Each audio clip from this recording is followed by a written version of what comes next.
Link engaged. Welcome to TeamSpeak, advanced voice communication software for any platform. TeamSpeak allows groups of people to communicate and share information with anyone via the internet or through private networks. Using your Windows, Mac or Linux-based computer, all you need is a headset with microphone, and in minutes you can be chatting with others in real time using our crystal clear voice technology.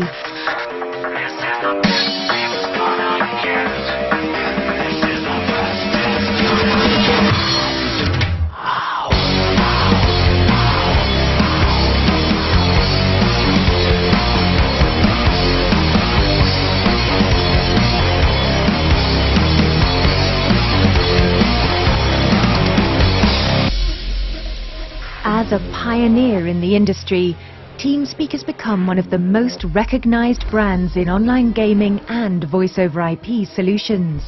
TeamSpeak features include a customizable toolbar, a clickable server icon and support for channel icons, custom graphics and BB code-enabled info panes, detailed user info and support for uploading avatars, firewall-friendly file transfer, tabbed public and private text chat with logging, custom skins, themes and sound packs, and much more.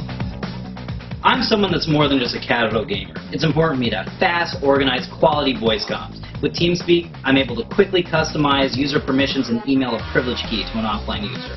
So the next time they log into the server, they'll be set up exactly how I want them to be. TeamSpeak also lets us do file transfers, assign player rank, insignia, upload avatars, or create custom skins. For me, there's no better choice out there than TeamSpeak.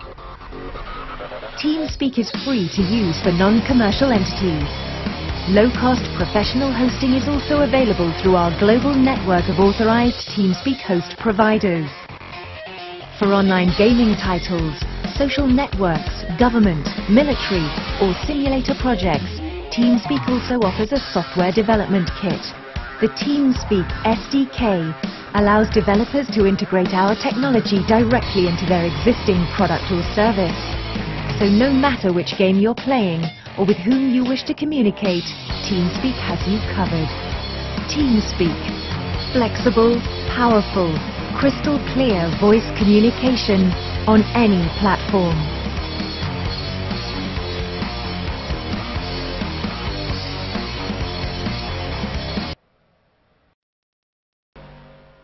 And welcome back here to Daytona International Speedway for the NuffWORLD Duel number 2 here tonight.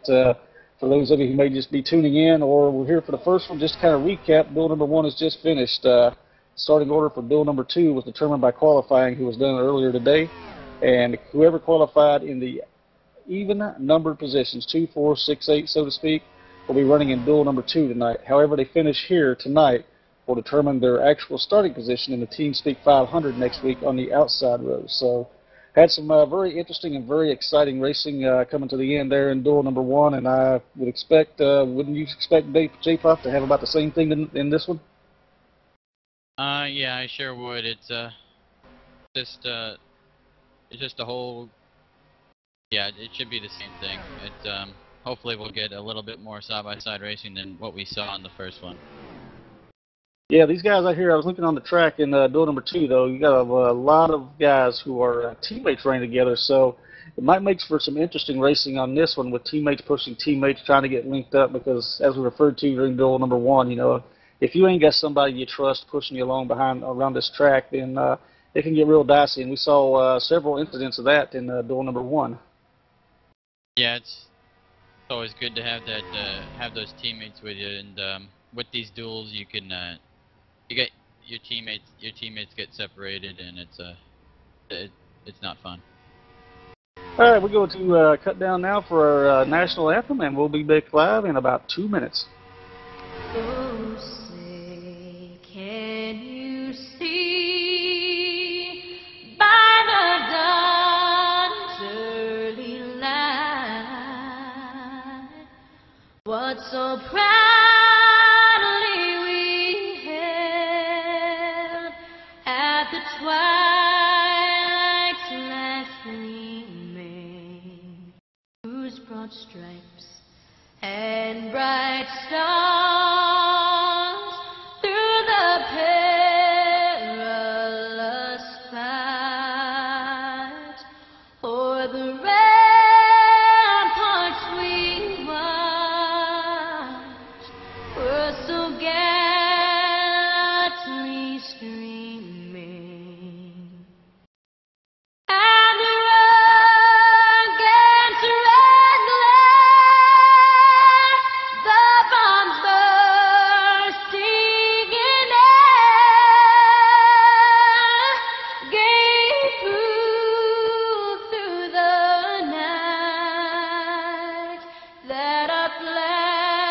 the land of the free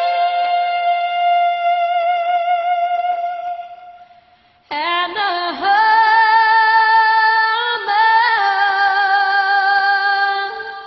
of the brave.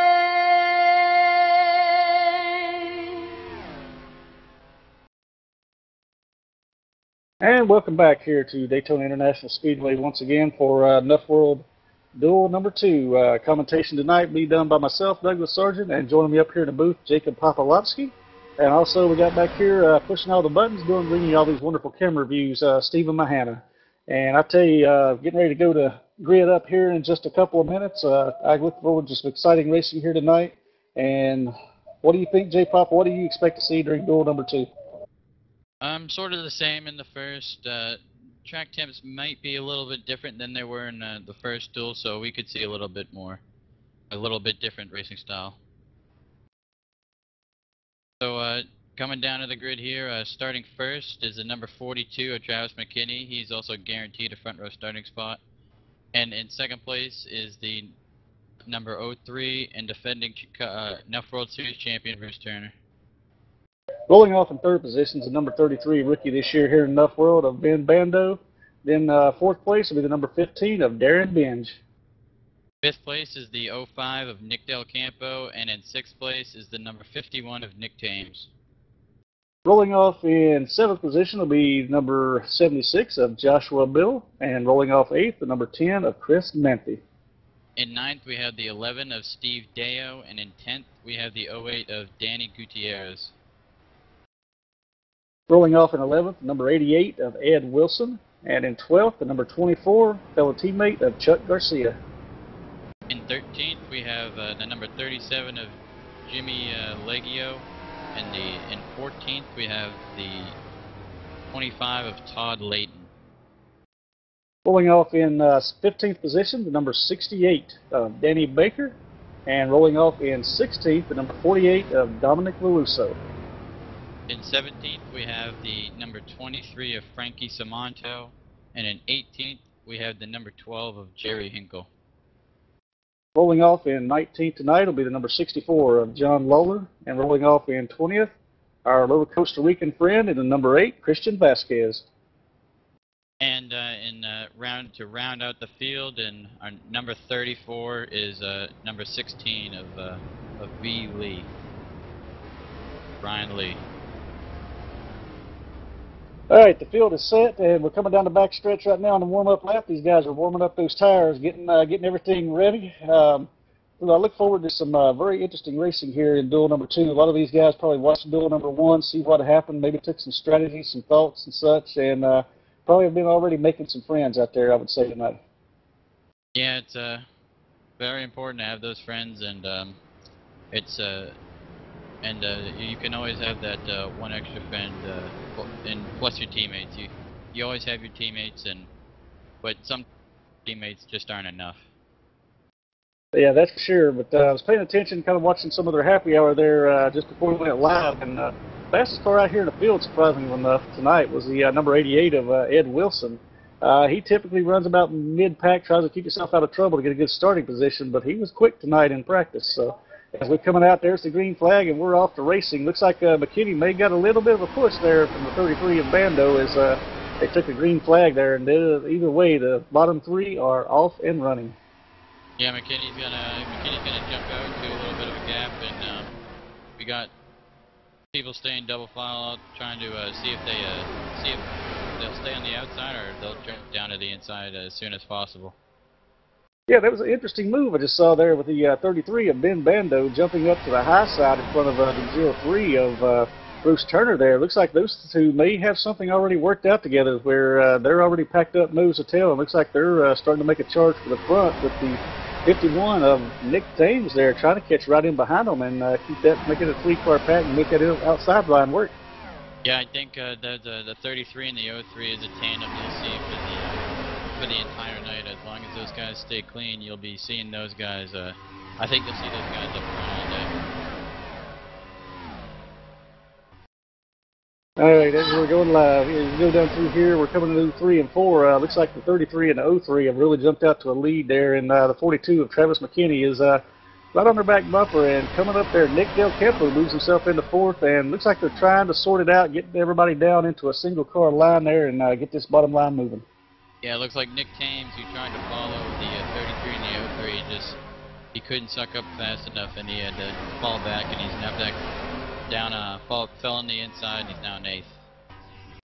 Yeah, it looks like the front 3 there have kind of separated themselves just a little bit away from 4th place. There's not a big gap, but most everybody's ducked down now, got themselves into a nose-to-tail position. You see a few guys are drifting a little higher there in the corners than others, but they're pretty much staying tucked right now. Nobody's looking to make any kind of aggressive moves, taking away positions and such. And looks like they're just about, looks like we got one car back there who's fell way back off the pace. I'm not really sure who that was. Yeah, back here it's John Lawler, who's out here with no help. So he'll be hoping for any type of caution soon. But other than that, unlike Duel 1 here, we have almost everybody's all up here in one pack. Yeah, we got one big pack up here. I mean, everybody pretty much got a good start there. Everybody got down when they could and got into a nice little single file line. And it looks like right now, everybody's pretty much content with only 3 laps down, you know, stay in that single file line, ride it out, see what kind of times and speeds it makes, see how the car is going to go, and maybe just ride it out to the end, you know, because realistically with Daytona, you know, the real racing doesn't start until about 10 to go. Looks like there's a little bit of a separation from about 12th all the way back to 14th, and back here in 14th, having a little bit of a position switch and people trying to get ahead of each other. Yeah, I'm looking back here in 13th position right now. The number 7-6 of Joshua Biddle. I don't know if he just lost that front pack draft or what, but he's out there in no man's land right now by himself. He has nobody behind him to push him and nobody in front of him to draft off of. So the pack behind him, led by Jerry Hinkle, will definitely catch him soon enough. So he needs to make sure he drops himself into that pack as fast as he possibly can to get that second pack together.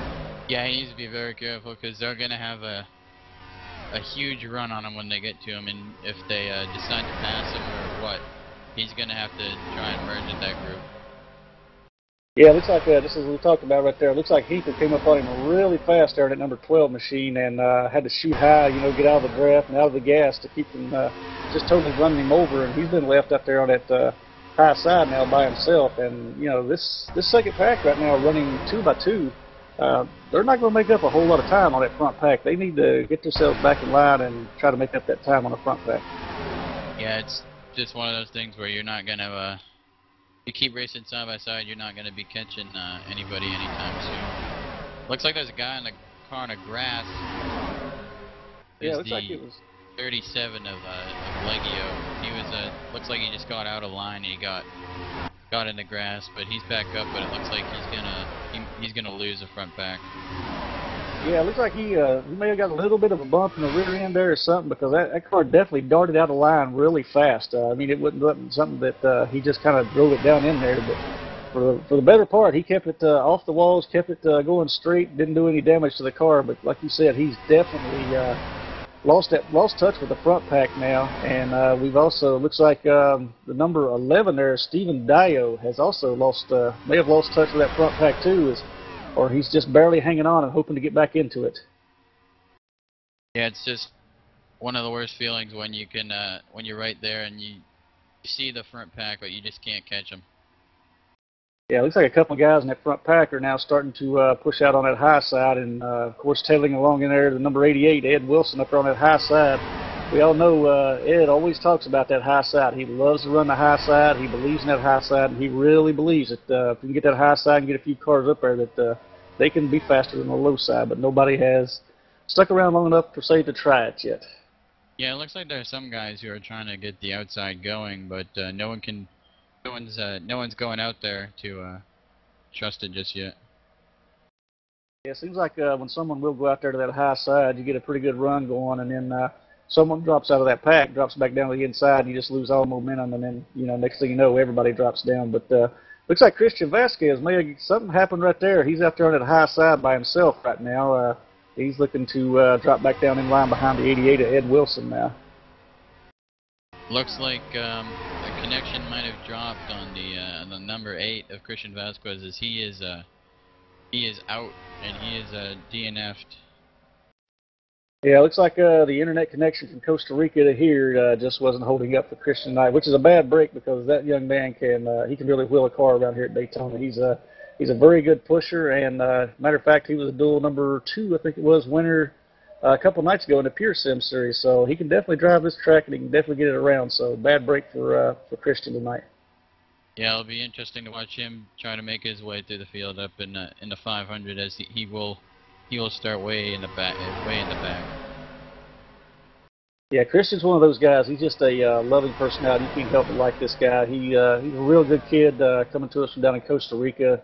Like I say, he's got a lot of skill. You know, took the final race last year down at Homestead, built a lot of confidence on himself, and then came out here this year. Been working with Louis Bussa there, and moved over and done a lot of work with him, and has really matured as a driver this year. And it definitely showed last week in the duels as him and Buster recovered from the shootout when they had that little incident on pit road and were able to recover from it. Yeah, it looks like it's the top 9 cars. There's a little bit of position shuffling, some guys trying to make some moves, but it's a top 8 breakaway, top 9 cars, I'm sorry, have broken away, and looks like the second pack is finally singled out and are going to try and make a run at the lead pack. Yeah, that second pack has definitely figured out now. It looks like that, hey, we're just losing too much time, as they've got about a 6-second gap back there to that second pack, and the front pack is just running away with things. And have finally decided, hey, let's get it back together, put us all single file, and try to run some fast speed and fix that pack, because if we stay like this for long, we're definitely going to lose touch with reality, so to speak. Once again, here in the front, there's a little bit of a tandem with between teammates here, as they try to get something going out on the high side, and they just can't do anything because nobody else is going with them. So they're going to drop to the rear end of that pack. Yeah, interesting move there. I'm watching up front here too. Bando in the 33 and number 03, Bruce Turner, have jumped up on that high side, and Campo down in the 05 had a good run on that inside, but looks like he's lost some push and help, and a lot of those guys have went to the outside now. Definitely a change of what we've seen from the duel number 1. Yeah, they could be maybe helping some guys through, or they could just be searching for a different line, because those two guys in that tandem of Bruce Turner and Ben Bando are still out in front, and they're still leading.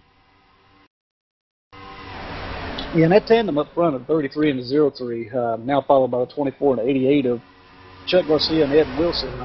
They've been able to run on the low side and the high side and make some moves here, so they may be a few of them searching around right now just to see how things work. As Garcia and Wilson now looks like they're pushing back out to the high side, and got looks like Danny Gutierrez may be coming with them, but thought better of it and ducked back down on that bottom line, now going into 3 and 4. Yeah, in Duel 1, nobody really tested the outside, and here in Duel 2, you see a lot of guys testing the outside lane and searching for something. Yeah, it looks like the 08 there, Danny Gutierrez, may got a little bump in the back there, put himself up into the outside wall there in the travel. It doesn't look like it done a whole lot of damage, but still up there on the high side by himself, looking to drop back down on the low side. Lost a few positions there, but looks like he may have got a little bump in the old bumper. Yeah, he'll fall back, and he looks like he has a little bit of a dent in the door, but looks like there's no front end damage. It won't hurt his car too much, and he falls right back in line at the tail end of the field. Yeah, and the interesting development looking at it here, the 24 and the 88 of Chuck Garcia and Ed Wilson, you know, they are teammates over there at UMFM, and they've been running together pretty much since the start of this race, but it looks like Wilson jumped up there in that 88 machine to the outside. Garcia didn't come up with him, and Ed Wilson's looking to lose a few spots now, but he's got Nick Del Campo right there behind him in that 05 pushing along, but it'll be interesting to see if he don't lose quite a few spots out of this. I'll tell you what, it's anybody loves that outside lane. It's going to be the 88 of Ed Wilson. He'll run up there any chance he can get, and he'll try to persuade guys to come up there with him. He loves that outside lane. Yeah, Ed's usually a pretty good salesman on the outside lane too, but looks like the number 1, number 2 at 33 and 08 Got jumped up there, intel with Chuck Garcia in that 24. The three of them are all running that high line. It looks like Ed may be catching a little bit of that draft there in the 88 machine and moving himself back up into 4th place. So after all is said and done, he moves back to the original position he started out with. And, you know, these guys we may see a good alliance forming right here between these four, because it looks like when Ed got kind of left out there, the three of them moved up and allowed him to come back up in there. So there may be an alliance formed here that we don't know about. And it looks like they might stand outside because they're putting a little bit of a gap on the rest of the guys out there. So could be something on that outside lane that those guys like. Yeah, it could very well be. It very well might be. That top lane has definitely put a little distance on what was the big breakaway pack of the 9 cars there. But like you see, if they want to make it work, though, and continue going at 24 and 88, got to push up on the 08 bumper and get those forward locked nose to tail. Is kind of looking at here, the 51 and 08 up there on the high side with them have kind of got that gap and closed it back up and made ourselves a good 6-car group here. Yeah, I think I think those guys on the outside, they can stay together a lot more.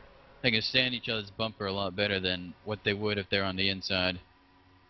Yeah, it looks like the 24 and the 88 here are looking maybe to try to go after that lead as they look to come down, but the 24 jumps back up, leaves Ed Wilson hanging out down there on the inside by himself now, which this is a twist of events for any of you who know Ed Wilson, knows he loves that high side, as J Pop referred to, but to be down there on that inside now trying to pass cars on the outside, got to be a difference for him. Yeah, cars are still switching lanes and trying to find something, but for the most part, it looks like the lead pack has switched to the outside lane. Yeah, that they have most of them. Well, as you say that, J Pop, looks like a lot of them swing back down to the inside though too now. So I'm not really sure. You know, these guys may be, like I say, out there right now, just kind of testing this thing out, see where they run best at, where they can make passes out, kind of get some research, so to speak. But even as they do all the shuffling, they still continue to gap the second pack back there. So it looks like no matter what this front pack does, they still continue to gap the second pack. Yeah, they are definitely running some good times and some good speeds. I was kind of watching the telemetry there going into turn 1 on the number 88 of Ed Wilson there. He was going into turn 1 there just about almost 208 miles an hour. So they definitely got a good draft of a good pack speed going. This is yeah, these guys are just a little bit of just everybody's switching around, but still those front two of Bruce Turner and Ben Bando, they still lead. Yeah, and anybody who's been around NuffWORLD long enough knows that that 03 there of Bruce Turner, he can really push. He's a great pusher, and you can see how he's locked onto the bumper, that 33. And looking at speeds at the line right now, the fastest car out there right now, believe it or not, is McKinney back there in that 5th position at 186.5 on the average right there. So he's actually running faster than the leaders. Just, you know, the position he's in, it's going to be hard to make up some time because there's nowhere to go. Yeah, it's there's just some positions where you'll get the faster speed, but it's all about momentum here. And if you don't have enough momentum to pass somebody, then you won't pass them. Yeah, exactly like you talked about. I mean, you can get down there and get one guy run really fast and have that one lap of just excellent speed. But in order to make this thing work, just like that 33 and a 03 up front are showing, you got to stay locked nose to tail and keep that same momentum, that same speed, lap after lap, rather than just 1 or 2 laps. They looks like everybody drops down. Looks like they're dropping down to the inside on the back straightaway, and just as I say that, they hop right back to the outside. So it just looks like the front two are just playing with the field as they just continue to switch lanes back and forth. Yeah, and looking at that, like you said, it seems like everybody has been moving around. You've seen them on the low side, you've seen them on the high side, but the one guy I can say, and we've referred to it a few times already, but Ed Wilson seems to be, well, as he drops to the inside, but coming back to the outside, he seems to be really in love with that outside lane. He has stayed up there more than anybody tonight and been able to pick up drafting help from numerous different partners so far. Yeah, it's just, I'm a little surprised a few teammates here in the front pack aren't working together. But but now it looks like the leaders made leaders got a little shaky there and almost allowed the 51 to grab the lead from them. Yeah, it looks like the 03 there got it, just tapped the 33, excuse me, just a little too hard. About got him sideways, and they had to back off for a second, which allows, you know, that little bit of gap that they had between second and third to be erased pretty much, as Nick Thames now and Ed Wilson there in third and fourth, the 51 and the 88, they closed that gap back up, and as we come down the backstretch, as you can see here, once again, nobody's really picked a lane that they want to stick with and just consistently stayed there. Guys are moving all over the track, searching for that grip, searching for the momentum, trying to get everything they can right now and figure this out for the end. And up here in the front, besides the front two, it doesn't really seem like there are many guys that are committed to one another, except for the 15 Darren Benj and the 42 of McKinney. Those two guys have stayed together through this entire lead pack, and through all the switching, they still stay together, but they just can't find their way up to the front yet. Yeah, and that's the interesting thing, because you got a lot of different teammates that are actually up here in this front pack together right now. You know, these guys, Ed Wilson at 88, the 24 of Chuck Garcia, both over at FM Motorsports, and then you got, you know, like you referred to there, the guys over at Smoke Racing Inc., you know, Benj and Darren Benj and Travis McKinney, you know, but it just don't seem like a lot of these guys, even though they may be teammates, are, you know, really working together that well. Yeah, and up here in front of the leaders is John Lawler. He fell off the pace a little early, and it looks like he's about to go a lap down here in the next few laps. Yeah, and as we're watching all this happen up front here, it looks like right now we got 3 cars out of the race. I'm showing Chris Matheny in the number 10 car, the number 8 of Christian Vasquez, which we referred to earlier with that disconnect, you know, the connections issue. But I'm showing Danny Baker in that 68 machine is out with a destroyed suspension right now. Somewhere we missed that. I'm not really sure where that happened, but apparently he got himself into a nice single car spin and completely slammed out and tore it up pretty good. Yeah, it's just unfortunate for some of those guys, but sometimes there's just nothing you can do about it.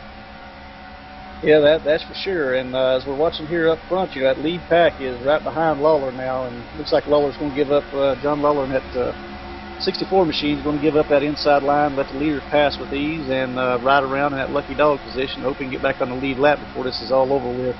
As we referred to, back on like lap 3, I think it was, Lawler seemed like he just, I don't know if he got a bad restart or what the case may have been, but he really fell off the pace really early and has been out there running the whole 25 laps now with no drafting help, which it shows, you know, with how fast these leaders have caught him.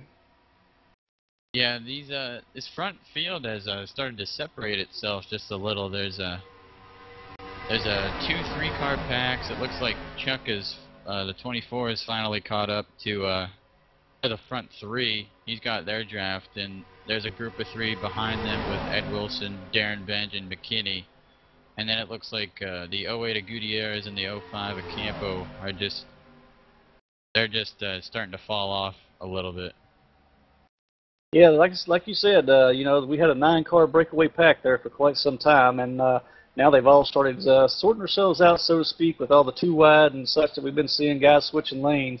We're starting to see the results of it now, as these guys, some have fell completely, you know, out of that draft, such as the 05 there of Nick Del Campo, who, you know, he's out there in no man's land right now running by himself, so it's definitely not a good feeling when you're out there like that. And the number 08 of Gutierrez ain't far from possibly losing that draft himself. Yeah, and those front 4 cars of Ben Bando, Bruce Turner, Nick Thames, and Chuck Garcia, front 4 have started to break away, and they're starting to leave the rest of the field. Yeah, it looks like that group back there, 5th on back with the 88 of Ed Wilson, Darren Benj, and Travis McKinney, looks like, and even Gutierrez now in the 08, they've kind of got themselves lined back up in a little 4-car draft there, so it's time those guys need to stay in that single-car pack that they're in right now and start trying to make some time up on that lead group, or they're going to find themselves in a bad spot before long, too. Oh, the looks 42. like the 40. He clipped the apron, and he's around, but looks like he tapped the wall, and now he's going through the grass. He might have a flat tire. There is no caution.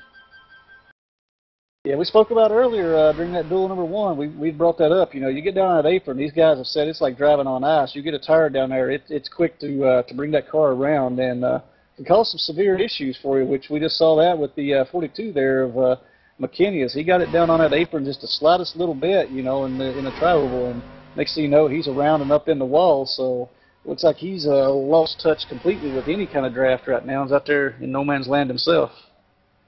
Yeah, that's unfortunate for McKinney. He had a good car, and I guess they just those guys just got together wrong in the trial, and he sometimes when you get on that apron in the trial, it'll turn your car around every time.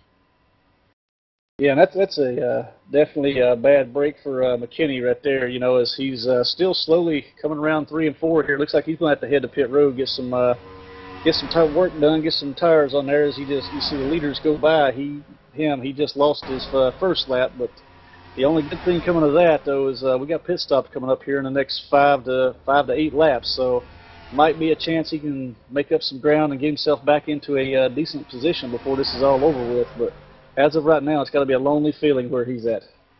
Yeah, we saw in the first duel where green flag pit stops approached. The leaders got together and they turned each other. So let's see if these guys can do any better here in Duel 2. But going back to the action up front here, I'm looking at the top four. It looks like the 33 and the 03 have gotten themselves separated. The 51 of Nick Thames now is up there in second place, pushing Bando in that 33 machine, and looks like we're coming down for pit stops. And that looked like some of these guys are smoking the tires coming in as they really wouldn't. And there goes Bruce Turner, the 03's around. He spun it up on the track, and he's going to cut it down to pit road, but I think that might be... I think he'll have to go around one more time for a penalty. Yeah, I was going to say, I'm going to be surprised he didn't get a penalty out of that, because it looked like all three of those guys just decided to swing it down there on that apron just last second, like it wasn't even planned. But I'm being told by our pit road reporters right now that the 03 and the 33 both got stop and go penalties for speeding on pit road. Yeah, as all that unfolded, you know, looking back up here in front, the number 51 of Nick Thames has inherited the lead there and is all by himself. So correction on my previous statement, though. Looks like the 33 of Bando got a speeding penalty. However, Bruce Turner in that 03 machine somehow got away. There was no penalty on that. He was not speeding. Yeah, that's unfortunate for both of those guys. Those guys had really fast cars, and like I said, it's those leaders again. They couldn't get on pit road clean, and that could cost them the race here. Yeah, those green flag pit stops, they tend to be the great equalizer here at Daytona. They can be a problem. As you see, 51 of Nick Thames coming down into pit road now. He's got those brakes locked up. He's coming in pretty hard, too, but looks like he's going to get it woed up in time. But the number 88 of Ed Wilson inherits the lead after that exchange, you know, so we got the 88 out there in front. But I'm getting word from down on pit road that the 33 and the 03 went ahead and done a drive-through together so they could stay together. So, you know, those two, from the sounds of that, they are locked in together till the end of the race now. The unfortunate thing for Nick Thames here is he went in when he was a leader, but he has no drafting help. So when he comes out, he's going to have a lot less speed than the guys who will be hooked up together. They'll pass him. And I'm being told by the 03 got himself another drive-through coming in on that one, the speeding again. So he's got to serve yet another penalty. It's just bad luck over and over.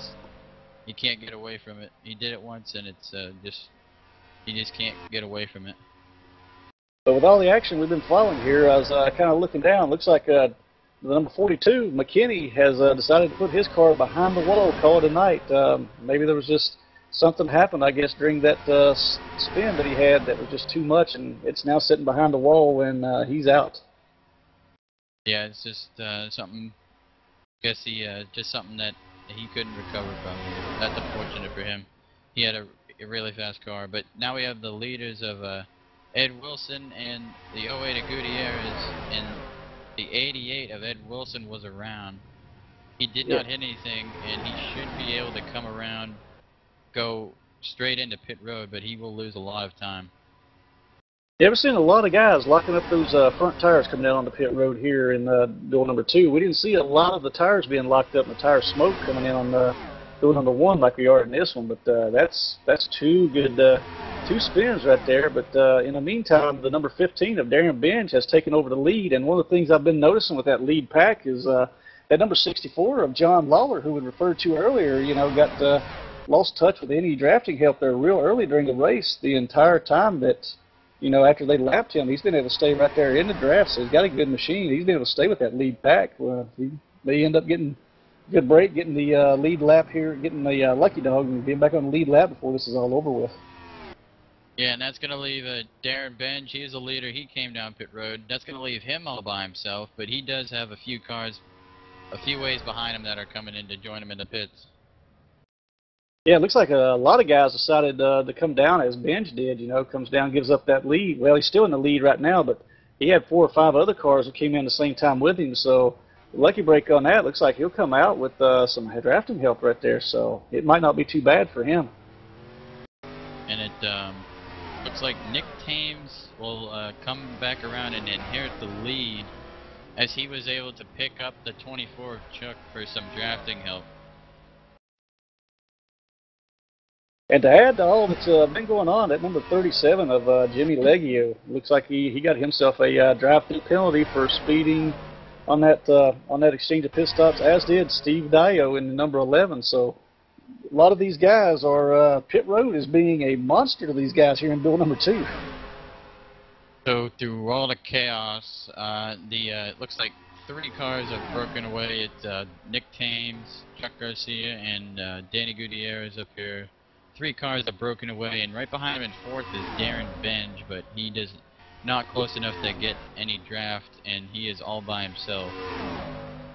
Yeah, looking at that, the next car behind him back there in 5th place, though, of number 23 of Frankie Samato, he has some help from that 34 machine, and if they can get up there and get together with Benj, you know, these two being teammates, they can probably work themselves back up there and overcome this this obstacle. But looking back up front, there was a big change over there. The number 24 and the 08 teamed up together there, went right underneath the number 51 of Nick Thames to take over the lead, and these 3 are still nose to tail moving around. But looks like the 51 of Nick Thames, you know, he's really given a good push to that number 8 of Gutierrez, and they're moving. There's a spin on the track. I believe it was the 34 of Lee.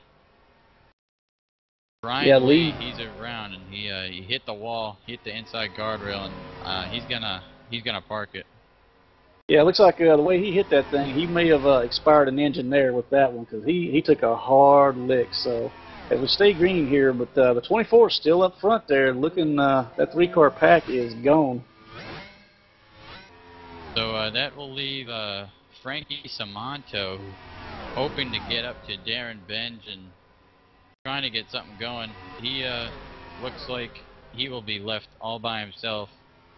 He does have 1 lap car of John Lawler right behind him, so he's not completely alone. Yeah, this pack is, these guys are really getting spread out, and the longer it stays spread out like this, the better it plays into the hands of this 3-car breakaway we got up here in front with the 24, the 08, and the 51, as they have stayed pretty much glued nose to tail, and they are pushing each other hard, you know, and they're making good time, good speed here, and you know, if these guys stay nose to tail like this and it stays green, spread out the way they are, there ain't no chance anybody's going to catch them. It looks like Leggio, Jimmy Leggio, who is a lap down, he has hung on to this front 3 group. So if caution comes out, he'll get that lucky dog.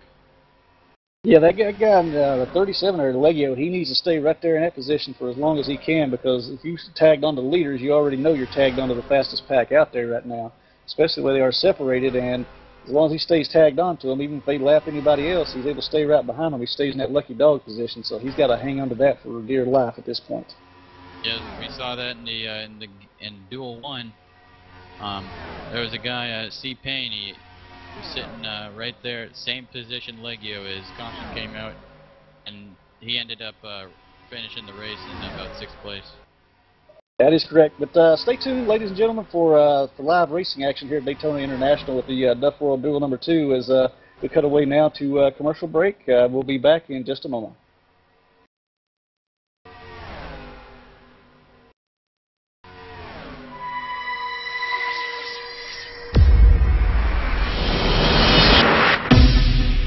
Link engaged. Welcome to TeamSpeak, advanced voice communication software for any platform. TeamSpeak allows groups of people to communicate and share information with anyone via the internet or through private networks. Using your Windows, Mac or Linux-based computer, all you need is a headset with microphone, and in minutes you can be chatting with others in real time using our crystal clear voice technology.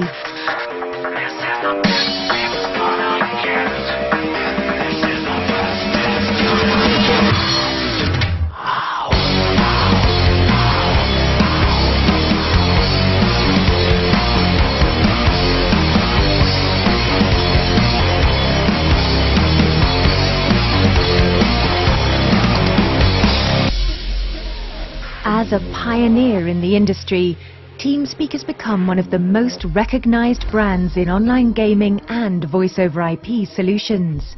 TeamSpeak features include a customizable toolbar, a clickable server icon and support for channel icons, custom graphics and BB code-enabled info panes, detailed user info and support for uploading avatars, firewall-friendly file transfer, tabbed public and private text chat with logging, custom skins, themes and sound packs, and much more. I'm someone that's more than just a casual gamer. It's important to me to have fast, organized, quality voice comms. With TeamSpeak, I'm able to quickly customize user permissions and email a privilege key to an offline user. So the next time they log into the server, they'll be set up exactly how I want them to be. TeamSpeak also lets us do file transfers, assign player rank, insignia, upload avatars, or create custom skins. For me, there's no better choice out there than TeamSpeak. TeamSpeak is free to use for non-commercial entities. Low-cost professional hosting is also available through our global network of authorized TeamSpeak host providers. For online gaming titles, social networks, government, military, or simulator projects, TeamSpeak also offers a software development kit. The TeamSpeak SDK allows developers to integrate our technology directly into their existing product or service. So no matter which game you're playing or with whom you wish to communicate, TeamSpeak has you covered. TeamSpeak. Flexible, powerful, crystal clear voice communication on any platform.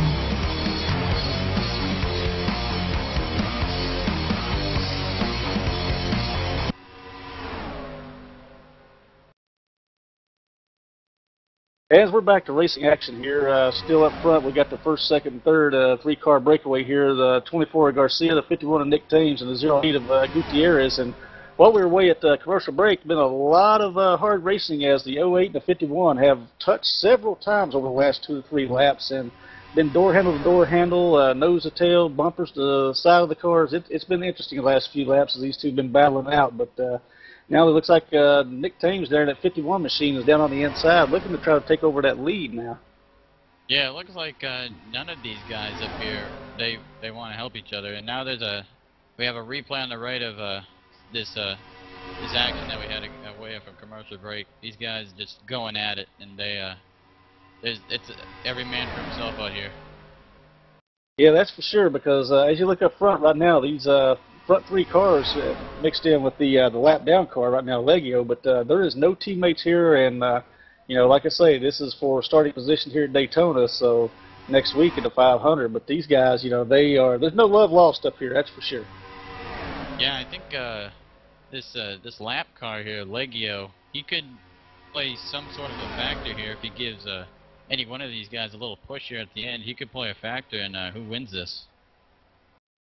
Yeah, he could definitely play a factor. I know both the dual races we ran into Pure Sim Thursday night. Lap cars, of course, one of them being me at one point, was definitely a factor there at the end to help him push teammates or help him push friends, you know. So it could be a definite. I mean, this could be the big, the big help Nick Thames needs there in that 51 machine to get out there and lead a lot of laps and win this at the end.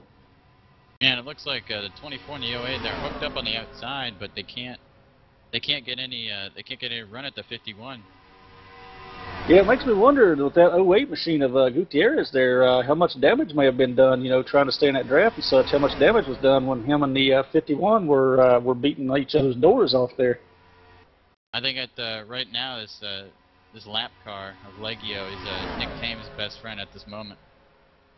Oh, I'd have to agree with you on that. You know, he could be the best friend that Nick has right now. He's keeping that second, third place machine from being right there on his bumper, you know, and ensure he's leading the race right now and staying in a comfortable margin.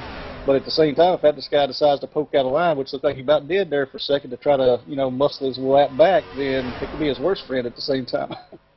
Yeah, there could be something brewing here because he's 24 is trying everything he can to get around the 37, and the 37 is having none of it.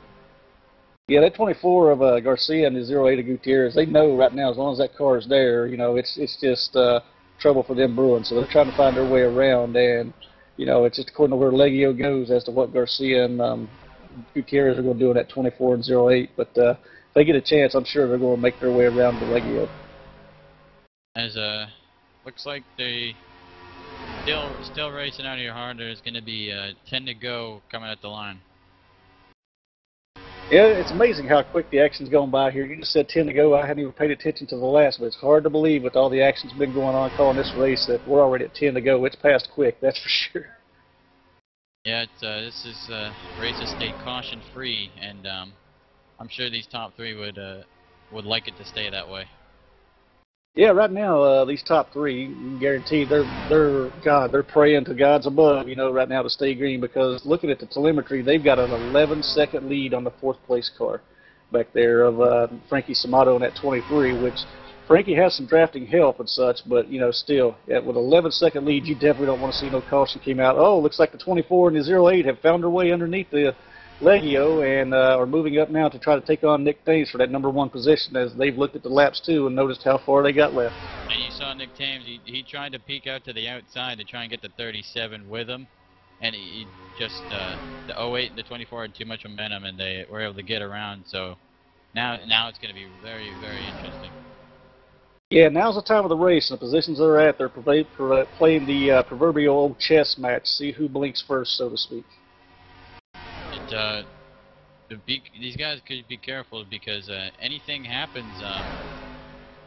Looks like Darren Benge in the 15. He's about 5 seconds behind. And he's stayed there. He hasn't lost anything, and he's looks like he's gaining just a little bit.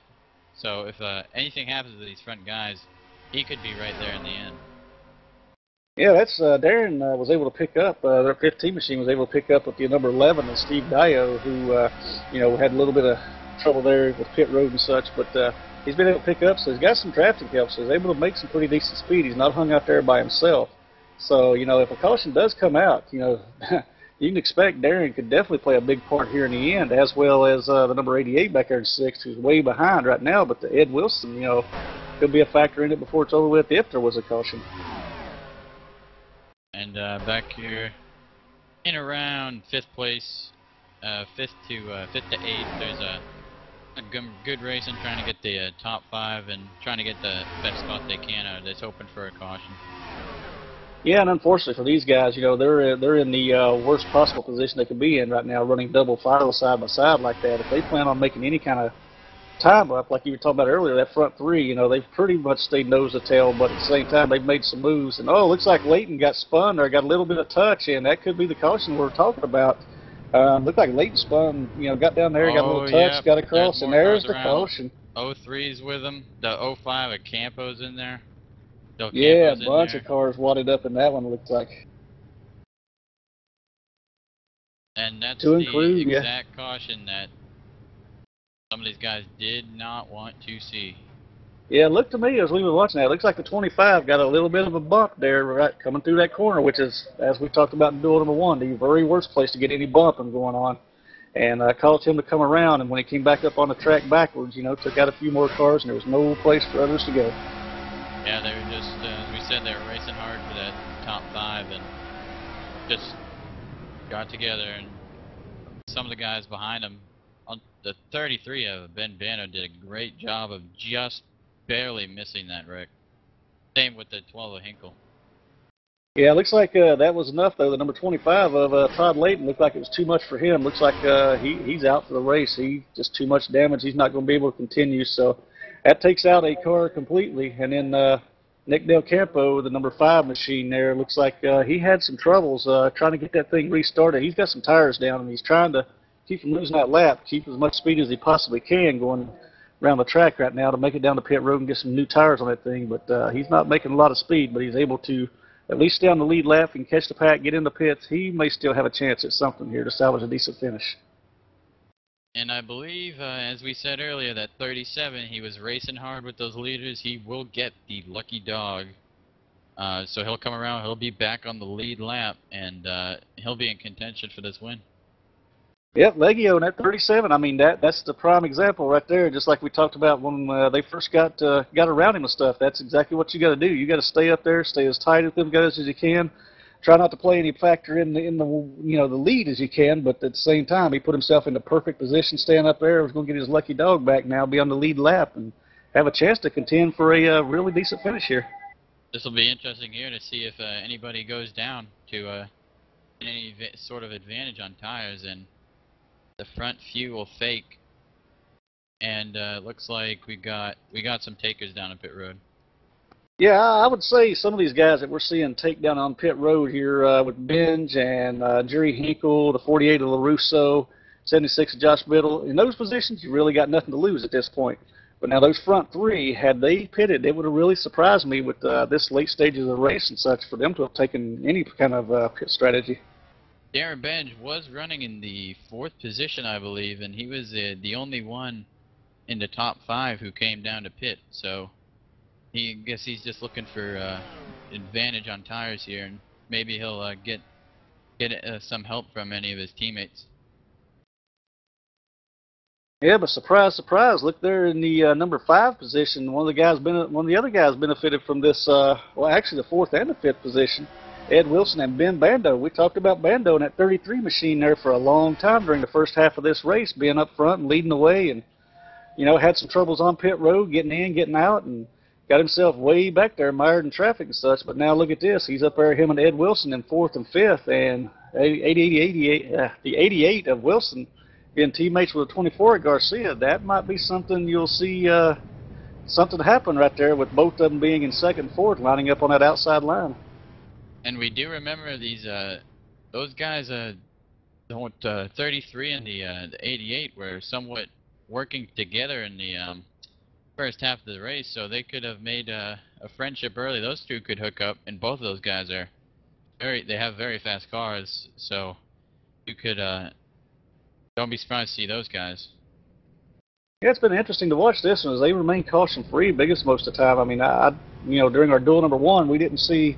We've seen all the green flag pit stops, so to speak, but at the same time, we didn't see, caution came out during those. We didn't see everybody had to pit, but this has been a caution-free race up to this point, and those pit stops were really a big equalizer. It stretched the field out huge. So, if the 500 stays green, we kind of see what to expect next week. Yeah, and we're going to have some more takers, lap cars coming down pit road there. And we're gonna take the 1 to go, so they should be double up this time, and we'll be going. Looks like they've waved off that 1 to go there, J-Pop, as still trying to clean up a little bit of debris out there on the track. Looks like they found another piece of a car out there. But with the mess that crash was, it's hard to tell how many pieces of a car you might find out there. We got at least 1 car out because of it. We got several cars out right now showing. I'm kind of looking down the pack right here. I'm looking at Darren Benj in the 15 and out. The 25 of Todd Layton is Dunn, the 16 of Brian Lee, the 42 of Travis McKinney, the 68 of Danny Baker, the 8 of Christian Vasquez, who disconnected, and number 10 of Chris Menthe. So we definitely had a lot more cars out of the race here in duel number 2 than we did in duel number 1, but we also saw a lot more problems in duel number 2 than we did in number 1 with those pit stops.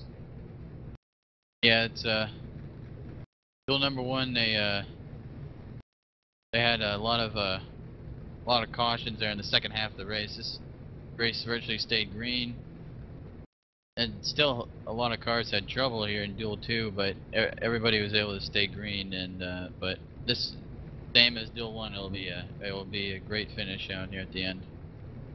It makes me wonder too, going into the TeamSpeak 500 next week. You know, we got 21 cars started this race here tonight with all the problems we've seen already on pit road. Even with duel number 1, you know, there's only 20 plus cars, about 20 cars in each race here in the duels. What is the pit stops going to be with 43 cars out there on the track next week?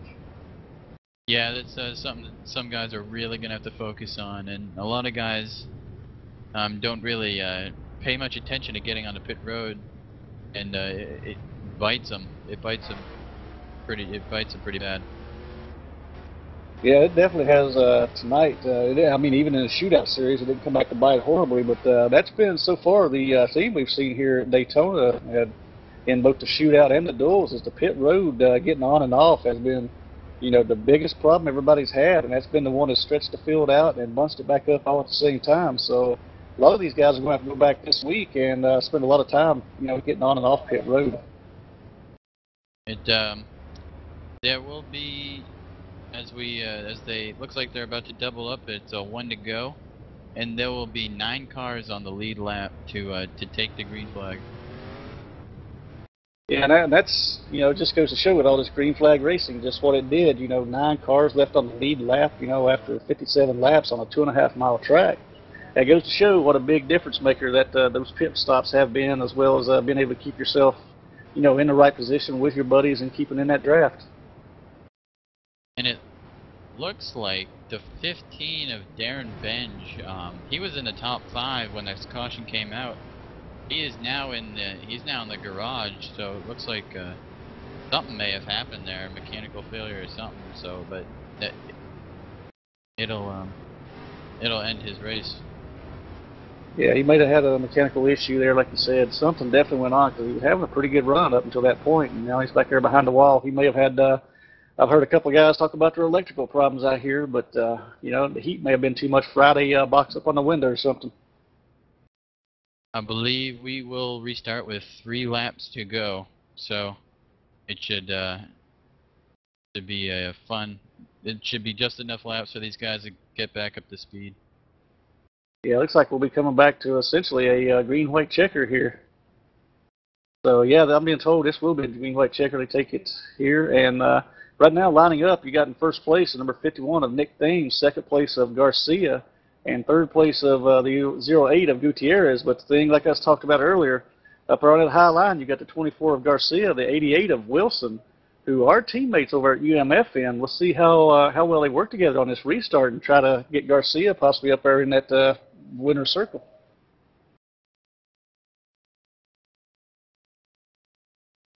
And looks like those 2 guys that were Gutierrez is starting right behind Nick Thames, and the green flag's out. Oh, and it looks like the 08 got a hold up on the inside. Yeah, Nick Thames got out to a golly. He got an ungodly start there. He was really prepared. Looks like the 08 may have been in the wrong gear or completely asleep. I'm not sure exactly what happened with Gutierrez, but he did not get a very good restart. But back there in second and third, Garcia and Ed Wilson, that 88, have definitely hooked up. So you know they're going to try to work together, being teammates, to knock off that number 51 of Nick Thames. Yep, and there they go, right to the inside. Chuck looking under the inside, and Wills will follow the 24. Looks like the 20. Looks like the 24 and 88, they definitely look like things moved up to try to block the 24 there, and the 24 cut down under him, and then Wilson came with him, and they pushed their way up into the front. So you got the 24 up there in front. So let's see what Nick Thames does now as he latches onto the draft and builds his momentum. As those guys are battling, the 08 and the 33. It's a white flag here, and watch the 08 and the 33. They're coming with a full head of steam right behind these guys. Yeah, the white flag out, you know, coming down. We got about half a lap to go. That 88's got to stay glued to the 24, or the 51's going to be right there to take advantage of any opportunity he gets. You know that for sure. As we're coming down the back stretch here now, they're all nose to tail. Yeah, they enter turn 3 is still single file, and the 88 peeking his nose to the outside. Yeah, it looks like the 51. Oh, we got the 08 has been turned, so there's bad. 33's around also, but it looks like Garcia's going to take this one home as the 51's up on his outside, and Chuck Garcia brings it home. Checkered flag with second place going to Nick Thames and a 51. Wrecking across we got a the big line. mess in the back. Big wreck across the line, but Chuck Garcia takes the win here in Duel 2. Yeah, once again, we talk about, you know, it came down to that right there at the end, you know, that little bump right there in the corner can cause a lot of trouble for the driver in front of you, and that looks like exactly what happened right there and caused all that mess. Nick Thames will pull out with a second place finish. Ed Wilson hangs on for third. Dom LaRusso, we have not talked about him all day. He takes fourth place, and round out top 5, Joshua Biddle, who also we have not talked about all day. He comes away with a 5th place finish. Yeah, I was kind of looking at that coming across the line there. It looks like Josh Biddle in that 76 machine. And wow, how he did it, but he drove straight through there, didn't touch nothing, picked up a lot of position moving through that carnage that was in front of him. Sometimes you got to do that. Sometimes you got to drive straight through the smoke and hope for the best. What is it Kevin Kelly says at times? Sometimes it's better to be lucky than good, right? Yeah. Yeah, sometimes it is. But either way, congratulations to the number 24 of Chuck Garcia there, coming away with tonight's win in duel number 2. And, you know, he drove his wheels off all night. He was up there in that mess the whole night with the 51 and the 08 when they were beating and banging with each other. And he survived the storm, so to speak, that was brewing up there in the front tonight. Looks like Chuck's going to skip his burnouts. He's going to go straight to victory lane. It almost kind of makes me wonder how much fuel might have been left in the tank, you know, there for Chuck, you know, because he did pit a little bit earlier than lap 34, so he may have been possibly a little low on fuel. Yeah, but he either way, he got to the start finish first, and Chuck will he will start 4th place, and huge advantage going into the 500. Yeah, that's for sure, man. Heck of a race there. But you know, that was a finish. I mean, we saw a heck of a finish in duel number 1, but coming out of 4, that was another finish, heck of a finish, you know. But you know, both races came down to, you know, guys on the high side trying to do it one-on-one against guys on the low side, and it shows once again that low side will prevail as long as you've got the lead and don't have any drafting help on the high side. And as we cut away now, we're going to go to a quick commercial break. When we return, we'll be back with Chuck Garcia up here in the broadcast booth for post-race interview. Stay tuned. We'll be back in 2 minutes.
and welcome back here to Daytona International Speedway and Enough World Duels number 2. We're here with tonight's winner, Chuck Garcia, in the number 24 machine. Just want to say, first of all, congratulations, Chuck, on the win, but kind of take us through those last 15, 20 laps, because it looked like that 08 and the 51 were really duking it out there, and you were kind of looked like you were in a spot that you might get taken out before it was all over with. Kind of walk us through that. Well, I guess the 51 wanted to go for the win, and so did the 8, and they had to get through me. So I guess that's what they're trying to do. If they took themselves out, I would have been happy. I just didn't want them to take me with them. All right, so kind of walk us through the night. Looks like you had a pretty good start there, and you had your buddy there, teammate Ed Wilson over there with you throughout a lot of the night. There was a lot of help there at the end, too, with getting you to push to the win. But kind of take us through the entire night for the 24 machine. Well, just biding my time. Just, drafting, trying to see if my car can handle the top groove, and it did for a little while. But, you know how it is. You need some help up there, and I didn't have that much help. But just biding my time and went in with the pits with, I think it was a 33 and the 03, and I guess they got caught speeding, and I didn't, so I was all by my lonesome. And then I hooked up with 08 and the 51, and we raced it to the end. Put on a good show. Yeah, you guys came out after that round of pit stops, and the three of you were pretty well hooked up together, had a big lead. How did that affect what you were thinking and how you were feeling when that caution came out with that late in the race with over a 12-second lead on the second pack? Well, actually, I was glad that the caution came out. I don't think I would have been able to pass the leader. I think he had a lap-down car, a 37, helping him out. I think the 08 had damage, and I don't think he would have had enough to push me around the 51. So I'm glad the caution came out. Worked in our favor. Well, congratulations tonight on our Gatorade, our Enough World Duel number 2 winner, Chuck Garcia. I'm used to saying that Gatorade from other broadcasting, but congratulations to the Enough World Duel number 2 winner, Chuck Garcia. Anybody you want to say a thank you, a special shout out, anything too before we get out of here tonight? Well, our sponsor VSU, our TeamSpeak for sponsoring the 500. Of course, my sponsor, TB Designs. You can visit them, tbdesigns.com. NuffWORLD for creating an awesome family-oriented league. Everybody's family. Come check us out. NuffWORLD.com, and that's pretty much it. Woohoo! Party tonight. All right, sounds like the beer is on Chuck tonight. But thank you fans for tuning in, watching tonight's Enough World Duel number 2. Once again, I'm Douglas Sargent, and up here in the booth with me tonight, Jacob Popolowski, and our producer, Stephen Mahana. Just remember, this time, 8 p.m. Eastern Standard Time next week, same broadcast channel, TeamSpeak 500. We'll have all 40-plus cars out here, so looking to have some fun, a lot of good action. So come back, check us out next week. Check us out on Facebook. Other than that, we'll see you back here next week, 8 p.m. Eastern Standard Time. Good night, all.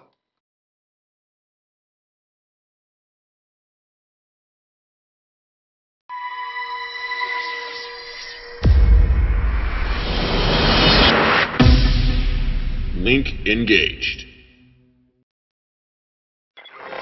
Welcome to TeamSpeak, advanced voice communication software for any platform. TeamSpeak allows groups of people to communicate and share information with anyone via the internet or through private networks. Using your Windows, Mac or Linux-based computer, all you need is a headset with microphone, and in minutes you can be chatting with others in real time using our crystal clear voice technology.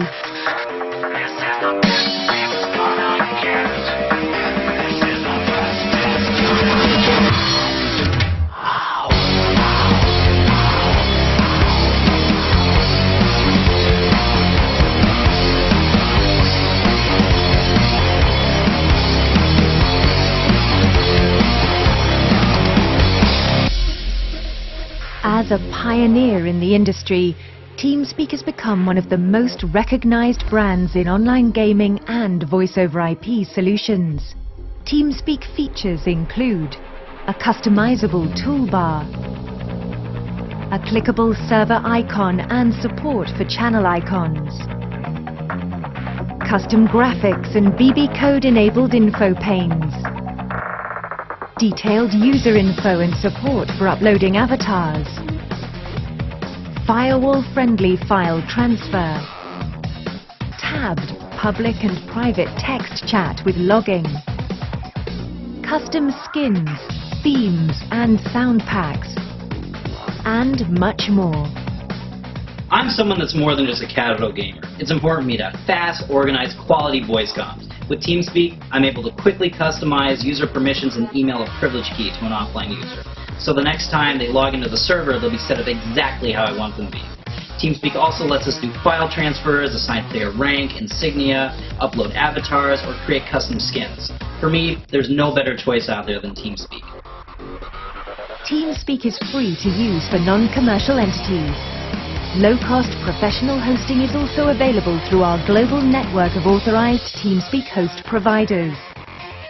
For online gaming titles, social networks, government, military, or simulator projects, TeamSpeak also offers a software development kit.